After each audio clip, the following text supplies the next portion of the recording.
Florida's legislative session has entered its final week, and lawmakers still don't have a budget or even a schedule to finish it. House and Senate leaders say there's a fundamental disagreement over how much the state should spend. So what happens if they can't reach a deal? Here are 5 major developments from week 8 of the legislative session that could impact Florida taxpayers. I'm Florida's 17th Lieutenant Governor Jeff Kottkamp, President and CEO of Florida TaxWatch, Florida's leading government watchdog and public policy think tank. With the final week underway, lawmakers still haven't reached agreement on the state budget. House Speaker Danny Perez says there is a fundamental disagreement on what the state budget should look like.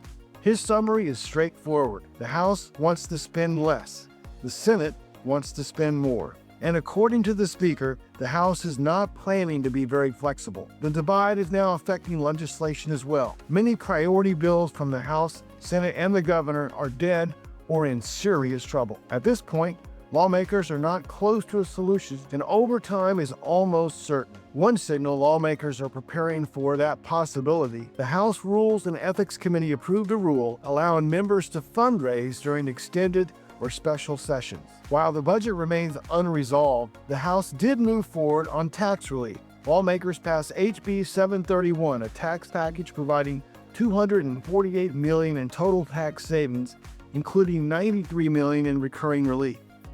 The largest tax cut is over $65 million in property tax relief for mobile home parks. The largest state tax reduction would come from a 4-month sales tax holiday for hunting, fishing, and camping supplies. But the Senate's proposal, Senate Bill 7046, is much smaller. That bill provides $78 million in tax relief, with only $8.1 million recurring. And it includes a provision that would make it more difficult for taxpayers to recover interest when they successfully challenge a tax assessment or refund denial. Florida TaxWatch has worked for years to bring greater fairness to the tax refund process and is urging lawmakers not to move forward with that change. A major tax issue involves the federal One Big Beautiful Bill Act.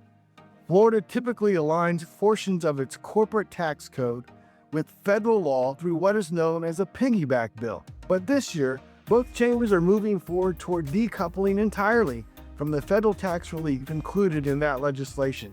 That means Florida corporations would not receive those federal tax benefits on their state tax returns and could instead face additional tax compliance requirements. Even with the larger stalemate, several bills advanced this week, including 2 that incorporate recommendations from Florida TaxWatch. HB 1197 passed the House and includes reforms designed to improve the efficiency, effectiveness, and transparency of state IT procurement. Another measure, HB 1329, focuses on local government budget transparency. It would also require cities and counties to conduct a 10% budget cutting exercise at least 2 weeks before final budget adoption. The Senate passed the bill with an amendment and sent it back to the House. Because both chambers have similar legislation on the floor, the outlook for final passage appears strong. Several other significant bills also moved through the legislature this week. The Big Beautiful Healthcare Frontier Act, HB 693, is a large healthcare bill that includes meeting federal requirements to lower its SNAP payment error rate to avoid a huge fine, as Florida TaxWatch warned about. It expands the work requirement for SNAP beneficiaries and contains a host of other healthcare changes. The legislature has entered the final week of the 2026 regular session, but there is still no budget agreement. Major differences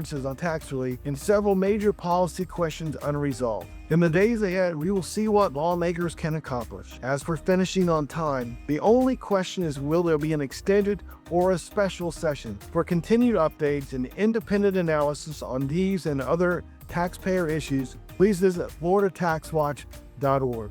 Thanks for watching, and I'll see you again next week for another recap.